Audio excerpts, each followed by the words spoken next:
si le sacamos y cambiamos una sola palabra, es lo mismo que la unidad número 1, urbanismo y arquitectura, de la edad moderna, la otra decía en Europa, ahora dice en América.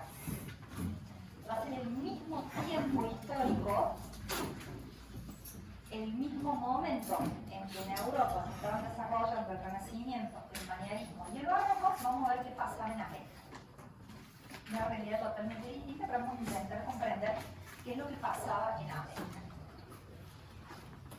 Esta diapo viene retomada o elaborada de aquella vez que les presenté el programa, en realidad de la materia, porque si bien vamos a ver urbanismo y vamos a ver arquitectura, como el espacio geográfico de América es tan diferente, podríamos abordarlo desde distintos lugares. Podríamos abordarlo desde lo que acabo de decir, desde la geografía física. ¿Qué recursos hay? ¿Cómo es la naturaleza de los lugares? Y en función de eso, ¿qué respuesta dio la arquitectura? ¿No? O sea, lo estaremos mirando desde la geografía física. Lo podríamos mirar desde la geografía humana. Desde qué pasó cuando se encontraron los que estaban con los que llegaron. Quiénes eran los que estaban, quiénes eran los que llegaron y qué hacía cada uno. Eso sería mirarlo desde la geografía humana. Podemos mirarlo desde lo cronológico y decir en tal año y hacer un barrido cronológico, tratando de entender cómo se mueven las cosas. Vamos a intentar poner un poquito de cada cosa, porque no vamos a poder entender América sin mirar un poquito de cada cosa. Y acá al costadito hay una columnita diferenciada que tiene que ver con la última clase que vamos a dar en la unidad y que se refiere a la arquitectura y al urbanismo que produjo la Compañía de Jesús en América, los jesuitas en América. ¿Sí? Esto lo vamos a ver como una clase separadita, sola, y mientras tanto esto va a ir como corriendo todo junto. Vieron que a mí me gusta ese cuadrito, ¿no? El problema es que después agarrarlo los cuadritos con cariño. ¿Qué es lo que tienen en este cuadro? En la parte de arriba, los pueblos originarios del hemisferio norte. En la parte de acá abajo, los pueblos originarios o las culturas más importantes del hemisferio sur.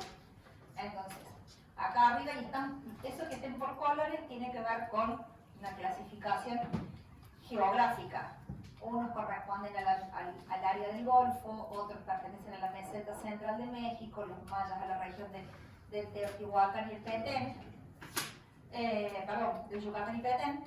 Y acá esto es mucho más, empieza una y termina otra porque el espacio es la cordillera de los Andes y la costa. Entonces acá abajo son solamente, puse yo la cultura chavín, la cultura tiahuanaco y la cultura incaica. Las líneas de tiempo de cada una están en los tiempos que se desarrollaron y son un promedio, ¿sí? Son un promedio de diferente bibliografía que los pone 100 años más atrás, 100 años más allá, entonces, bueno, vamos por unos cuantos siglos de acomodamiento y lo que tienen es un promedio. ¿Qué es lo que les quiero mostrar? Que mientras en Grecia se construía el Partenón, en América los olmecas y los toltecas ya hacían arquitectura. Esa idea de creer que lo de allá vale y lo de acá no, o que lo de allá es más importante que lo de acá, es un error tremendo de parte nuestra, porque en realidad esto es lo que somos, ¿no? Nosotros somos los de esta tierra. Entonces esa sobrevaloración que a veces hacemos sobre Europa y las respuestas arquitectónicas de Europa, mientras los romanos construían el Coliseo, acá se construía la ciudad de Teotihuacán, casi al mismo tiempo. Mientras florecía la arquitectura paleocristiana y bizantina, los mayas principalmente y la cultura tiahuanaco desarrollaban arquitectura tanto en el hemisferio norte como en el hemisferio sur. Mientras sucedía en el románico y el gótico, la mayoría de las culturas americanas estaban en su apogeo. O sea, ese apogeo de alguna manera que significó el gótico y esas grandes estructuras, acá también Había culturas que florecían con otras condiciones. Y cuando llegamos acá, que empecemos a pensar en el Renacimiento, nos caemos porque es el momento en que van a llegar los europeos acá y las producciones de todos estos pueblos van a cesar, ¿no? Para empezar a producir una nueva arquitectura que ya vamos a ver qué nombre le ponemos, que tenga que ver con los valores de las dos culturas, de las de acá y las de allá. Entonces, acá tienen, esta es la imagen de la Europa, más o menos, de lo conocido y lo reconocido, y ahí están los dos núcleos culturales, ¿no? Las culturas mesoamericanas y las culturas sudamericanas. Y acá les dejo un planito que tiene más o menos la distribución geográfica de todas estas culturas que ustedes ven acá desplegadas. Yo sé que esto lo vieron con Sames. Yo sé que Sames dio el tema. Vamos a ordenar las frases mejor. Yo sé que Sames dio el tema. Yo no sé qué tan profundo fue. Yo no sé qué tanto les quedó a ustedes. Entonces me voy a tomar el atrevimiento de volver sobre algunas culturas que creo que son importantes para entender qué pasó cuando llegaron los españoles, quiénes estaban, qué habían producido, qué es lo que a mí me interesa que ustedes puedan retomar del año pasado. Entonces, si hay algo que ustedes saben mucho, me lo dicen y hablo menos. Si no, arrancamos. En la meseta central les había puesto que se desarrollaron tres culturas: los teotihuacanos, los paltecas y los aztecas. ¿Sí? La meseta central mexicana es esto. Es un paisaje semiárido, con la presencia de volcanes, con bastante amplitud térmica durante el día y la noche. Esa idea de los volcanes y de las montañas allá de fondo provee excelentes materiales para la construcción, buenas piedras, buenos granitos para la construcción, entonces material no nos va a faltar. Materiales perecederos menos, maderas y esas cosas menos, pero la mayoría de estas culturas van a construir con piedra. Entonces, esta es como la aparición cronológica de Teotihuacán, o la cultura teotihuacana. La cultura de los toltecas, que prácticamente son los predecesores de la cultura azteca, en el mismo espacio y casi como una continuación de unos y los otros, principalmente porque los toltecas van a emigrar a la península de Yucatán y van a formar una nueva fusión con los mayas toltecas. Les vamos a ver algunas de estas rapidito, y no voy a entrar en todas, se las voy a ir presentando, pero no voy a entrar en todas. ¿Qué saben de la ciudad de Teotihuacán? ¿La vieron? ¿No la vieron? Bien. Entonces, me explayo un poquito porque hay algunas cosas que me interesan. De todas las ciudades de Mesoamérica, es la única que tiene un trazado lineal. Está organizada a partir de una calle, que es la que yo estoy marcando acá. Una calle que tiene 2 kilómetros de largo y 60 metros de ancho. O sea, realmente una avenida que sirve como eje organizador de todas las demás arquitecturas. Se cree que era un centro ecuménico, un lugar de peregrinación en el que llegaban desde muchos lugares, y tiene entre sus tipologías principales, como remate de esta avenida, la pirámide de la Luna, con una plaza que la precede, la Plaza de la Luna. Una pirámide que tiene 220 metros de largo cada lado, o sea, metros de largo cada lado, que es la pirámide del Sol, una de las más importantes de Mesoamérica por su tamaño. Y si sigo, acá hay un río, y hay un puente, el río San Juan, y un puente. Acá hay un conjunto de templos que se encuentran aquí en este extremo, y al frente está el mercado. No sé qué les parece a ustedes. Yo veo mucha luz. Sí. ¿Ahí les parece mejor? ¿Un poquito? ¿Dejamos solamente las del fondo? Sí. La pirámide del Sol tiene 224 metros de lado y tiene 60 metros de alto. ¿Por qué le dicen así? ¿Qué? ¿Por qué? Del Sol. Del dios Sol, ¿no? Las El creencias. culto porque piensen esto, la mayoría de estos pueblos tienen sus cultos referidos a los fenómenos naturales. Tienen un panteón de dioses que van entre cosas de la naturaleza y algunos animales mitológicos, la serpiente emplumada, Quetzalcóatl, la serpiente emplumada, pero después el dios Tlaloc es el dios de la lluvia. ¿Sí? Van apareciendo toda una relación, aunque tengan nombres en náhuatl, directamente con los fenómenos de la naturaleza. El sol es el dador de vida, sin sol no habría alimentos, no habría vida prácticamente. La luna también asociada a lo femenino, a la fecundidad y demás. Digamos, como esas creencias que tienen mucho que ver con lo originario. Estamos con esto, entonces, unas pirámides enormes que generan estas plazas. ¿Sí? ¿Ven estas enormes plazas que se van generando al frente de cada uno de esos conjuntos? ¿Sí? Quédense ahora con la idea de grandes templos que tienen al frente enormes plazas. Insisto, Teotihuacán, la única con un urbanismo de desarrollo lineal y la única en toda Mesoamérica que no tiene fuego de pelota. No voy a entrar en la ciudad de Tula, vieron que había tres, estaban los toltecas entre medio, no voy a entrar en la ciudad de Tula porque no tengo demasiado interés en lo que pueda traer de allí después para analizar, pero sí con Tenochtitlán, eso sí lo vieron. Sí. ¿Todos? Pero, no sé, suenan como prácticos.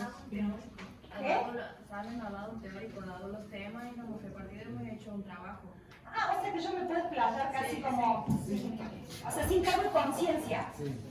Porque viene uno y dice, claro, como voy utilizando con el tema del otro. No, sin cargo de conciencia. Gracias. Los aztecas son una cultura de las últimas, ¿no? Y ya tienen esa categoría de imperial, porque llegaron a formar un imperio con una estructura organizativa compleja, con sistema de gobierno, clases sociales y demás.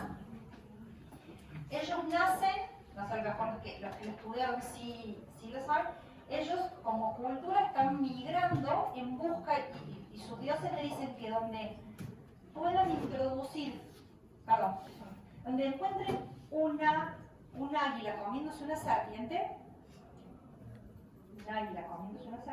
allí tienen que fundar la capital. ¿A dónde fueron a ver un águila comiéndose una serpiente? En una islita en el medio del lago Texcoco. ¿Sí? Y si allá nos mandaron los dioses, allá vamos. ¿Cómo lo vamos a hacer? Ya veremos. Allá fueron con la decisión de fundar en ese pequeño puntito dentro del gran lago. Se ubican que México hoy no tiene un lago, ¿no? O sea que no es un lago tampoco de gran profundidad, una superficie de agua, o es una superficie de agua más vale muy extensa y de poca profundidad. Sí. ¿Cuánto he dicho? Texcoco.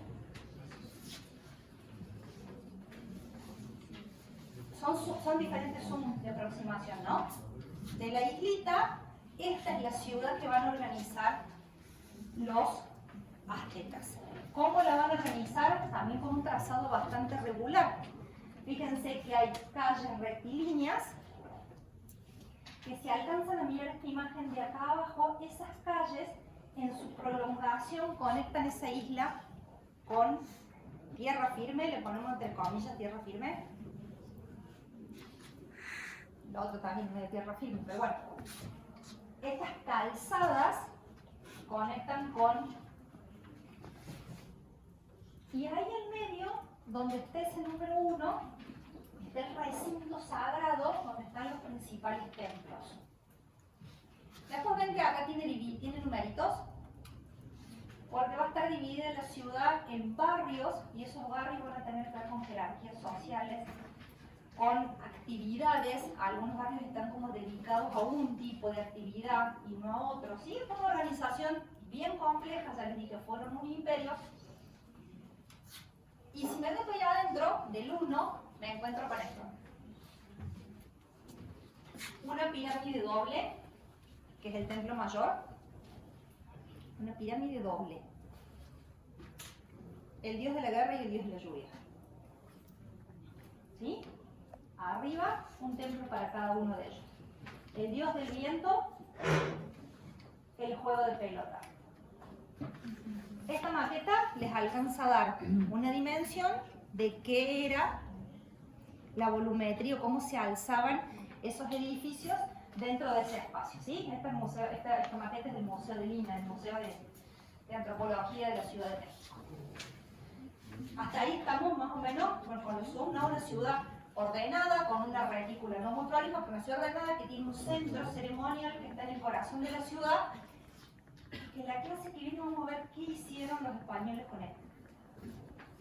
Nos va a dar ganas de llorar, pero no importa. Vamos a ver qué va a pasar cuando los españoles entren a esta ciudad. De esa otra región, o sea, de esa segunda área de grandes culturas, las más importantes son los mayas, porque también han alcanzado un altísimo grado de desarrollo. No se perciben como imperio porque son como, ¿se acuerdan como los griegos, como ciudades-estado? Cada uno son una confederación, todos están juntos, pero son ciudades-estado, cada una tiene su propia administración. Pero no se perciben como imperio con una capital como los aztecas, ¿no? Estos se organizan a través de un sistema menos rígido. ¿Y por qué? Acá dice mayas, y esto me quedó acá explicar. Y acá dice maya tolteca. Porque los mayas originalmente se habían ubicado en esta región que está más abajo, que es la selva del Petén, que también la comparten como territorio Guatemala y una parte de Honduras. Cuando la cultura tolteca deja la meseta central y se dirige hacia el Golfo de México, se encuentra con los mayas y se produce una fusión cultural maya-tolteca. Y ahí viene un nuevo resurgimiento, un segundo esplendor de los mayas, y estas son las que seguramente ustedes más han escuchado nombrar porque son las que se visitan cuando uno va al Caribe. Chichen Itza, Tulum, ¿no? Todas las que están como en los paquetes turísticos del Caribe. Bueno, entonces estas se dan en esta zona. Ella es la península, y mientras la selva del Petén es selva de mucha altura, esta región es una selva más baja, es mucho más seco el clima, entonces la arquitectura ha dado respuestas diferentes.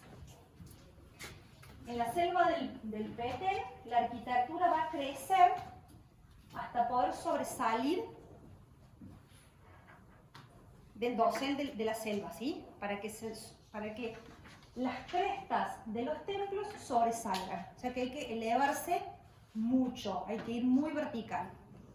En cambio, en el área maya-tolteca, la arquitectura es más horizontal, y vamos a encontrar, si pusiéramos a analizarla con detenimiento, que no lo vamos a hacer, un montón de distinciones entre lo que habían traído los toltecas y lo que hacían los mayas naturalmente. Chichen Itza, algún grupo lo debe haber visto, una de esas más significativas del área de la península de Yucatán.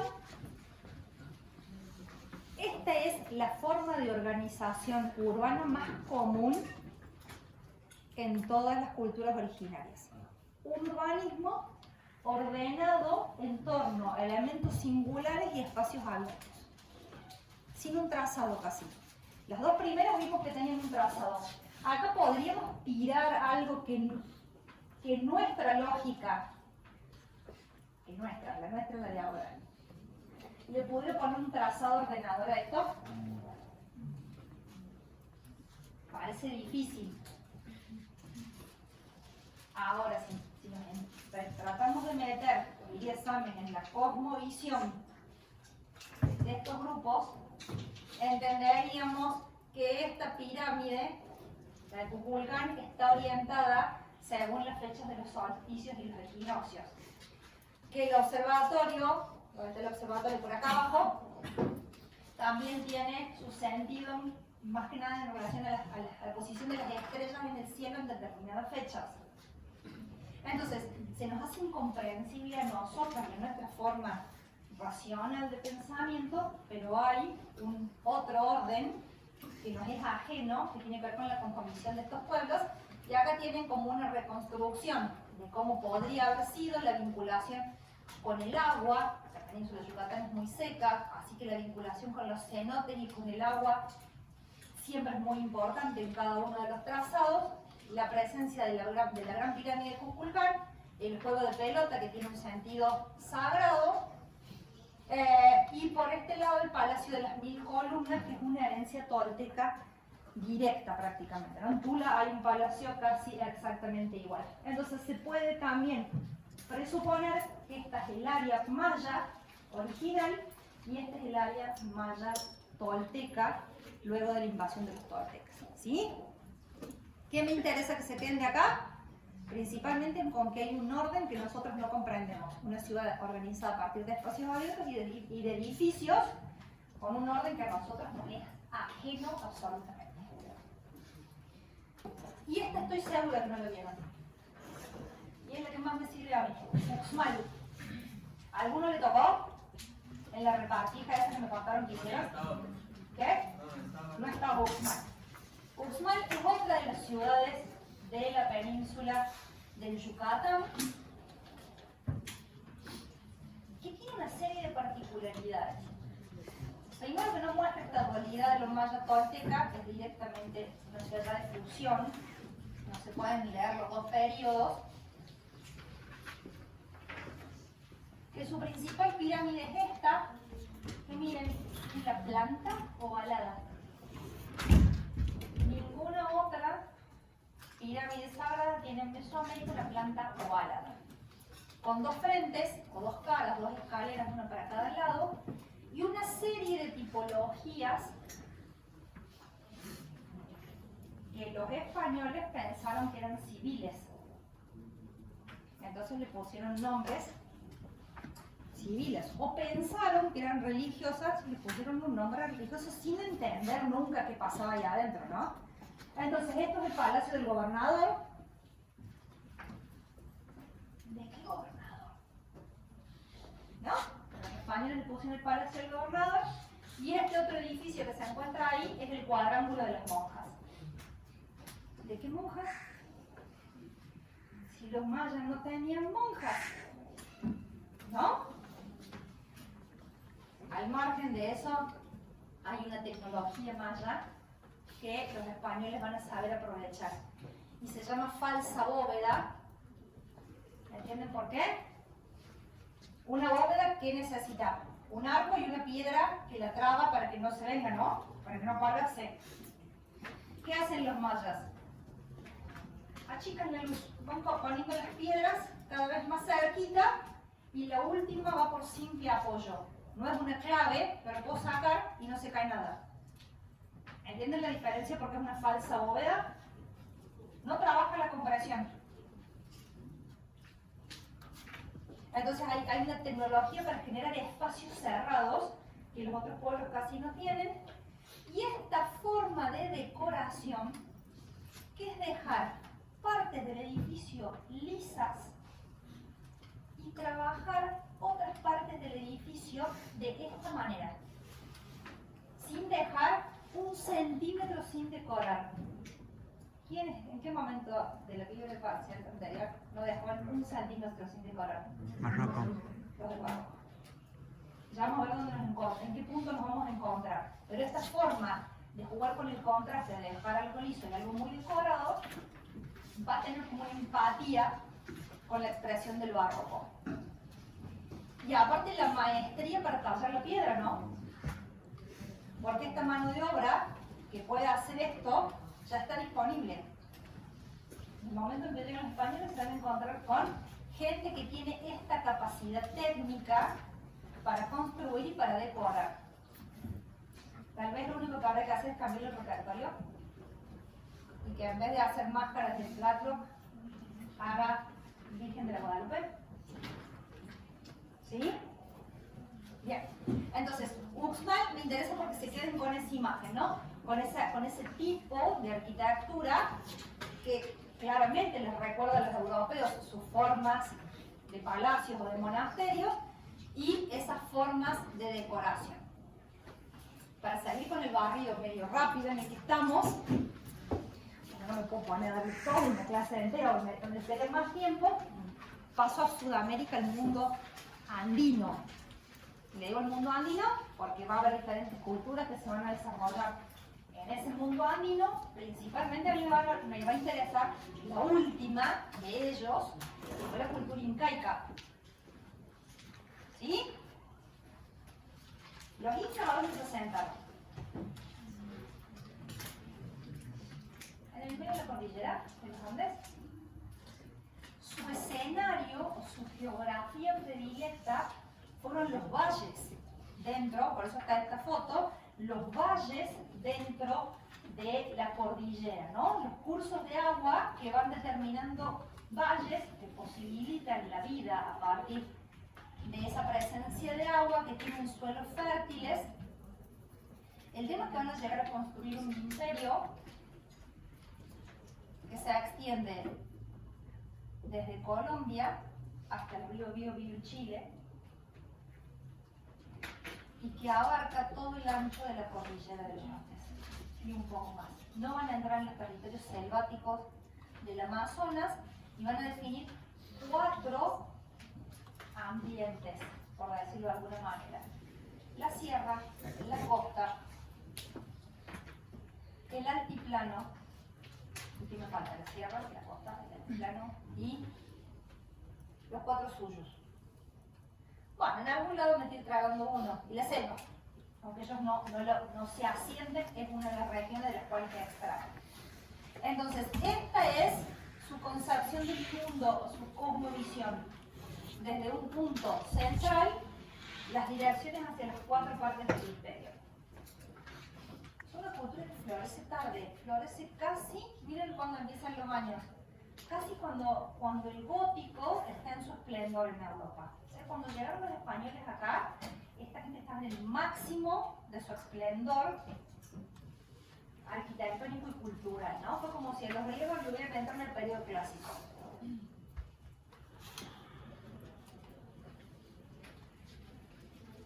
La capital de este imperio, que sí tiene capital, es la ciudad del Cusco o Cosco, depende de qué tan apegados estén a las lenguas originarias.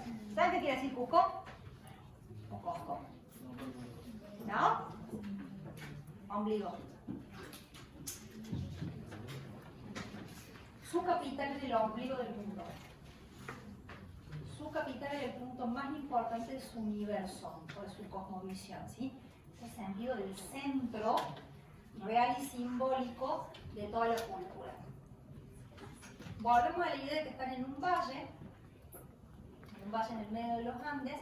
Tal vez conocemos mucho más por fotitos que se llama Machu Picchu, pero Machu Picchu era una ciudad periférica y un centro ceremonial principalmente.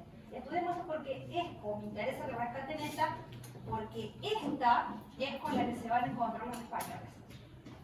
Y a esta, también la próxima clase que estén conmigo, vamos a ver qué le hicieron. Porque ninguna se salvó.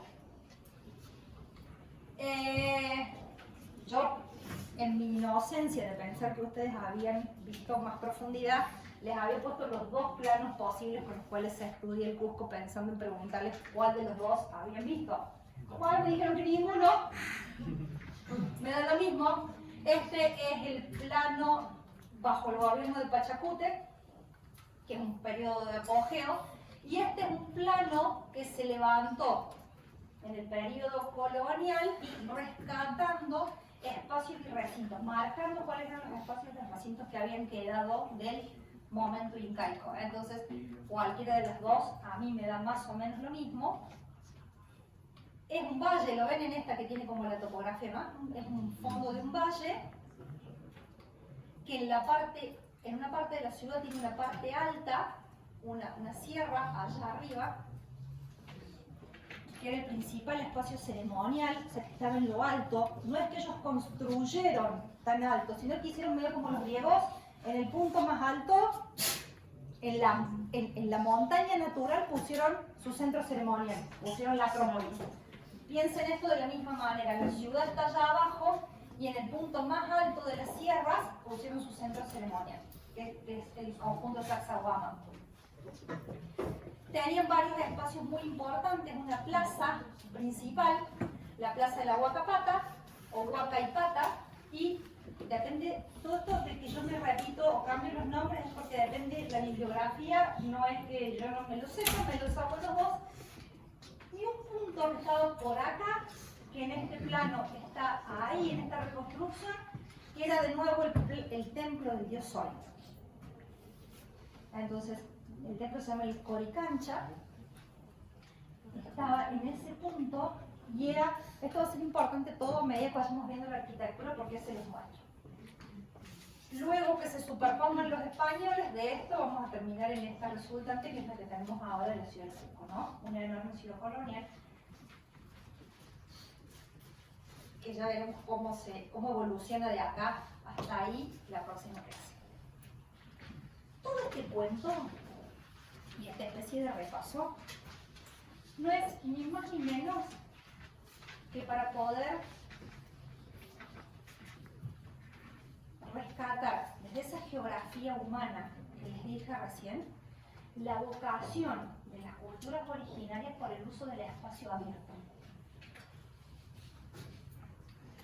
Las dos imágenes de arriba corresponden a una película que ya tiene unos años que se llamó Apocalipto, que fue una película que recreó de alguna manera el momento del encuentro de los españoles con los mayas y que tiene estas reconstrucciones fantásticas.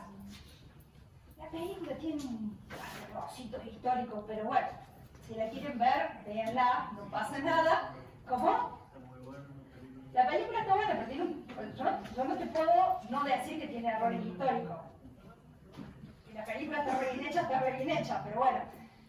Tiene estas reconstrucciones de los momentos ceremoniales en los que uno puede ver la figura de los sacerdotes en los altos de las pirámides y cómo el pueblo se reúne para el culto en esos grandes plazas, en esos espacios abiertos que les vine refiriendo una y otra vez. Cada vez que hablaba o de un urbanismo o del otro, siempre les mencioné la idea del espacio abierto y la vocación del no americano por los grandes espacios abiertos. Y estas dos no son ninguna reconstrucción, es la fiesta del Inti Raymi que se hace todos los años en el mes de junio, para la fecha del solsticio de invierno, en la fortaleza de Sacsayhuaman en el Cusco. Entonces, para diferenciar esta desde una reconstrucción hecha para una película, esta desde una ceremonia que se repite todos los años, como los pueblos originarios tenían su panteón de dioses basados en los elementos naturales, en algunos animales, y en esa interacción permanente con el espacio abierto y con la naturaleza. ¿Sí? Con que se queden con eso, yo ya estoy contenta. ¿Sí? Que podamos rescatar eso para poder traerlo después a la arquitectura que va a haber. Estas ya las conocen. En el 1400, el mundo conocido era esta Europa, donde ellos se creían que el ombligo del mundo eran ellos,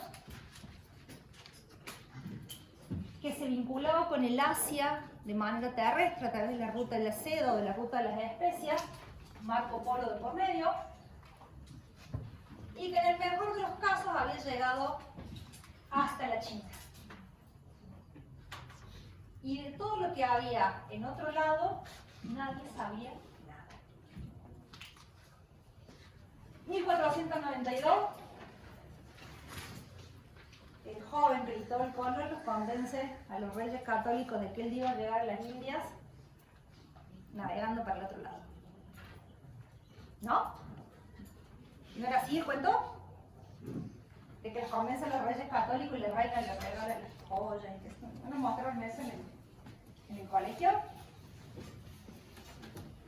Versión romántica destruida. Hablemos de qué piensan ustedes que fue lo que pasó. Y ahí hay un montón de palabras, algunas con connotación negativa, algunas con connotación positiva, porque yo no soy quien para moldear la opinión que tengan ustedes pasó a partir de 1492 para acá. Yo tengo la mía, claramente. Cada tanto va saliendo la mía. ¿Ustedes qué creen? ¿Cuál elegirían de todas esas palabras que están ahí? Fue un genocidio. Fue un descubrimiento. Y hay algunos autores que realmente hablan de que la palabra descubrimiento no está mal, porque era algo que no era conocido ni por las culturas asiáticas ni por las culturas europeas. Era este tramo de territorio que estaba en medio que nadie sabía que estaba, y ellos estaban aislados, los americanos estaban aislados. Entonces hay unos noticias que dicen, más allá de que sea un poco romántico, realmente fue descubrir algo que no sabían que estaba allí. Sabían que la Tierra era redonda, pero no sabían que había algo ahí. Conquista, sí, indudablemente. América fue conquistada. ¿Cuál otra les gusta? El catolicismo fue la enorme herramienta que validó la acción de los conquistadores. Fue una forma de darle sentido a unas acciones que en realidad tenían, dividamos las aguas, los españoles militares que venían a valer más, venían con un sentido, valer más y hacerse la América. Todas esas expresiones que decimos nosotros como a valer más, la mayoría de ellos eran hijos que no iban a heredar nada, o eran simplemente militares que estaban haciendo carrera, y ellos venían a llevarse las riquezas y volverse. Pero siempre vinieron acompañados por la iglesia. Y la iglesia sí vino a salvar almas. Al menos eso entendía en ese momento. Que iban a salvar almas, que iban a hacer que también la gente acá se convirtiera en su verdadera fe, que era lo que ellos entendían. Y de esa manera el catolicismo fue la gran bandera bajo la que se enarboló todo. Los reyes eran los reyes católicos, los reyes eran los que habían expulsado a los moros de España, o sea que realmente esta monarquía tenía puesta la camiseta y lo vivían profundamente desde la fe, ¿no? O sea, no piensen que para ellos era un discurso o una retórica, ellos lo vivían desde ese lugar. Iban a salvar a todos estos que estaban metidos en este continente que no sabían de la verdadera existencia de Dios. La mirada siempre es una mirada eurocéntrica. Desde Europa para Europa.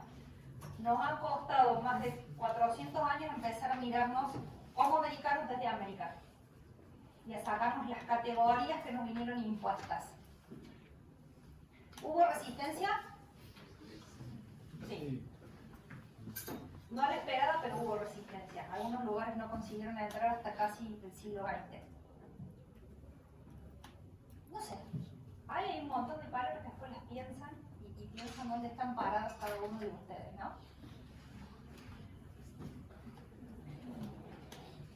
¿Qué te reís? Profe, una pregunta. Sí. ¿Qué era urdimbre? ¿Viste en un telar? Cuando vos pones los hilos en un sentido y los hilos en el otro, la trama que se arma se llama urdimbre. Entonces, es como una trama de dos cosas que se van a ir tejiendo. ¿Sí? Uno tiene una imagen requete romántica de cómo llegaron los españoles acá. Y que vinieron, no sé, desde el Cusco hasta Santiago del Estero, arriba de un caballo, no sé, con la cocinera, la empleada, no sé qué imagen tenemos cada uno de nosotros. Limpito, bañándose ¿dónde? Bien vestiditos, con ropa que tenían puesta hacía 2 años. Lo que quiero es sacarles la imagen romántica. Le damos una entera ahí, porque esto no me va a abrir el pelito. Arriba ahí. Ahí está, gracias. Volumen. Mi computadora no carga, entonces aquí no me está prestando la de ella. Mi computadora esta mañana decidió no cargar más. Nada, tampoco es que la música sea de locura. Este es un fragmentito de una película que se llama Aguirre, la ira de Dios. Otro clásico del cine de culto. para el que les guste el cine de culto. La película de alguna manera retrata la entrada de un grupo de conquistadores que deciden bajar desde el Cusco, desde las sierras, a la selva buscando el dorado, buscando esa ciudad donde todo era de oro, esos mitos que se fueron creando los españoles. Te estoy complicando la vida del film, ¿no?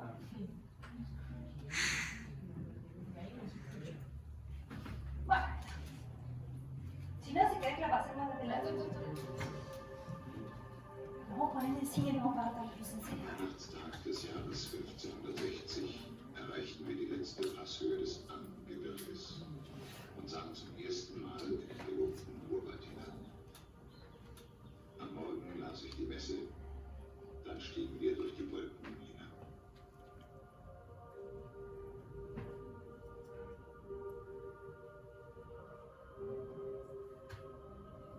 ¿Alcanzan a ver cuando la gente caminando, no?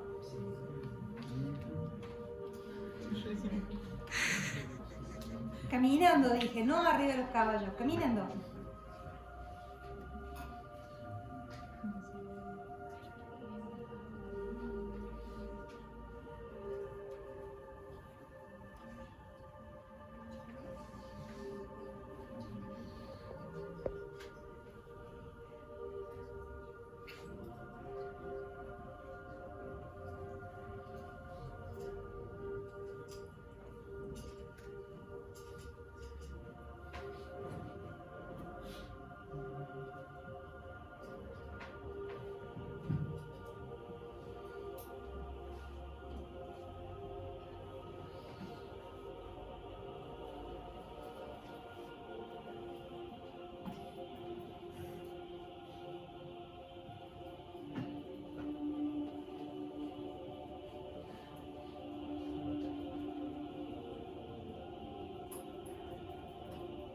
Piensen que uno de ellos podría ser Francisco de Aguirre, tranquilamente el que fundó Santiago del Estero, porque participó en las mismas expediciones más o menos que Pizarro.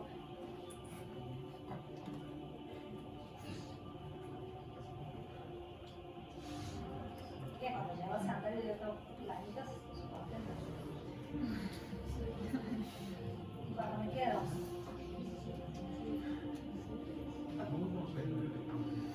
Y sí.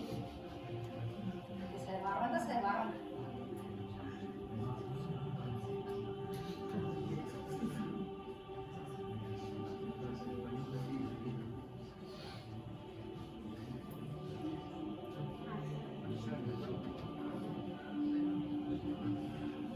¿Quién va allá dentro de esa caja?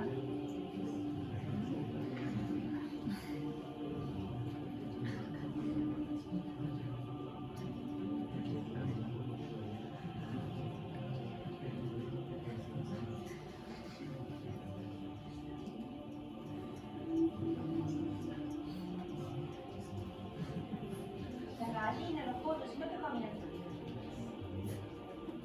Restaurante delivery y Rappi.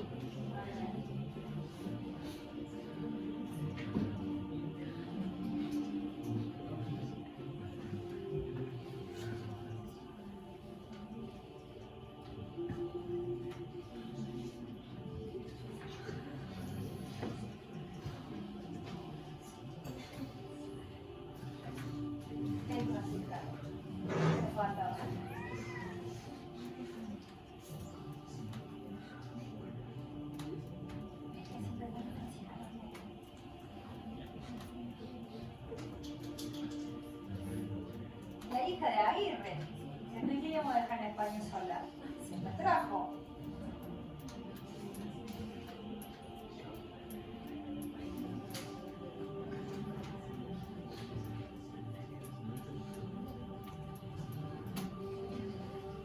¿Saben lo cómodo caminando esas corazas pegándose por piedra?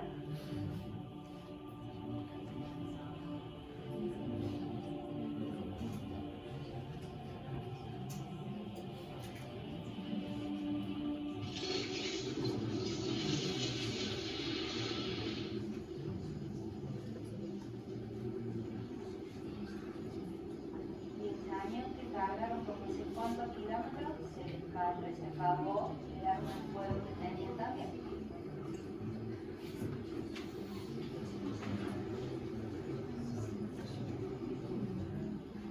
Im Fluss kommt niemand lebend hinunter. Ich sag dir, es geht doch.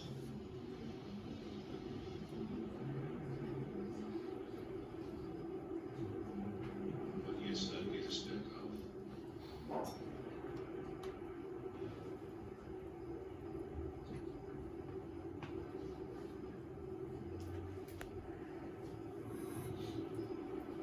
Jetzt geht es bergab.